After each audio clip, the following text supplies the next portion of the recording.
Let's talk about a dog that honestly looks like it belongs in a different world, the Afghan Hound. And I'm going to be direct with you.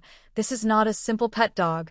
This is a dog that makes people stop and stare because the moment you see it, you either think, wow, that looks elegant, or how is that even a dog? And both reactions are normal. Picture this, a tall, slim dog walking slowly, head up, long silky hair flowing like a curtain, and then suddenly it runs and everything changes. It becomes fast, smooth, and almost unreal to watch, like it's gliding instead of running. And that is the Afghan Hound in real life, beauty and power mixed together in one body. This breed comes from the mountains of Afghanistan, a very cold and rough place, and that is important to understand, because this dog was not created to sit on sofas or look pretty for photos. It was originally a hunting dog, used to chase fast animals like rabbits and deer across open land. So even though today it looks soft and luxury, its history is actually tough and practical. It belongs to a group of dogs called sight hounds, which simply means it hunts using its eyes and speed, not smell, so it reacts quickly when it sees movement far away, almost like it locks focus and goes straight into action, and that is something still inside it today. Now, let's talk about the look, because this is what most people notice first. The Afghan Hound is tall and slim, with long legs, a narrow body, and a very unique coat that grows long and silky, almost like human hair, and this coat can come in many colors like cream, gold, black, red, or mixed shades, and yes, it looks beautiful, but let's be honest, it is also high maintenance, because if you don't brush it regularly, it will tangle fast, and then it becomes a problem, not just a look. The long hair around its head often gives it a serious or distant face, like it is always thinking about something deep, but most of the time, it's just calm and independent, not overly emotional or needy like some other dogs. And here is where people sometimes get surprised. The Afghan Hound is not a people-pleasing dog. It does not always rush to follow commands, and it does not constantly look for attention. If you call it, it may look at you, pause, and decide if it feels like listening or not. That sounds funny, but it's true, and it's not because it is dumb.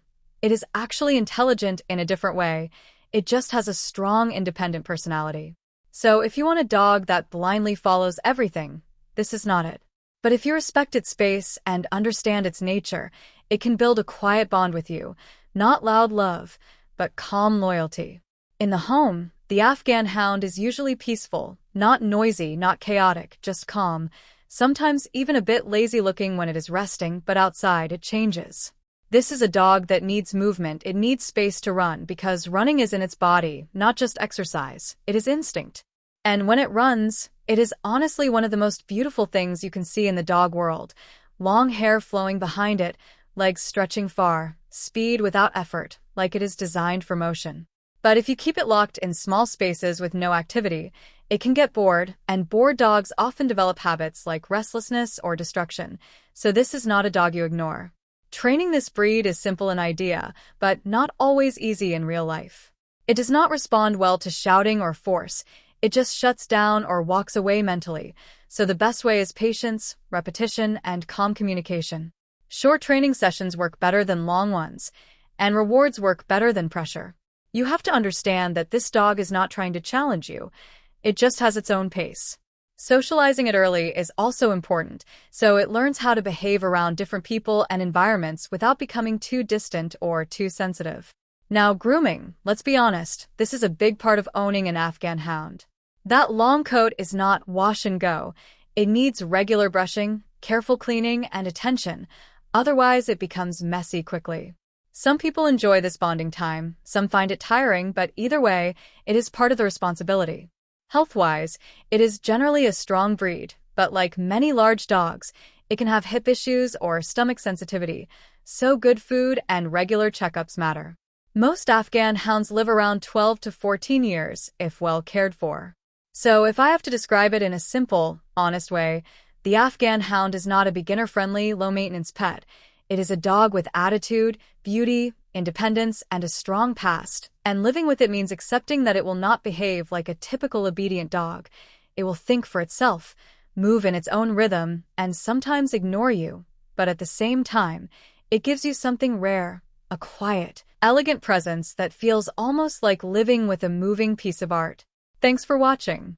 If this conversation resonated with you, please consider hitting the subscribe button. I am currently working toward my goal of 1,000 subscribers, so I can finally monetize this channel and turn this passion into a sustainable part of my future. This is my unfiltered diary of solo living in the Philippines, from the long days in the ESL classroom to my journey as a beginner learning Japanese and Korean. Your support helps me build my retirement fund and keeps this channel growing. If you'd like to help out even more, you can check out the Buy a Treat for My Pets link in the description. My dogs definitely appreciate the love. Make sure you are subscribed so you don't miss the next update. Thank you for being such an important part of this journey. I'll see you in the next one.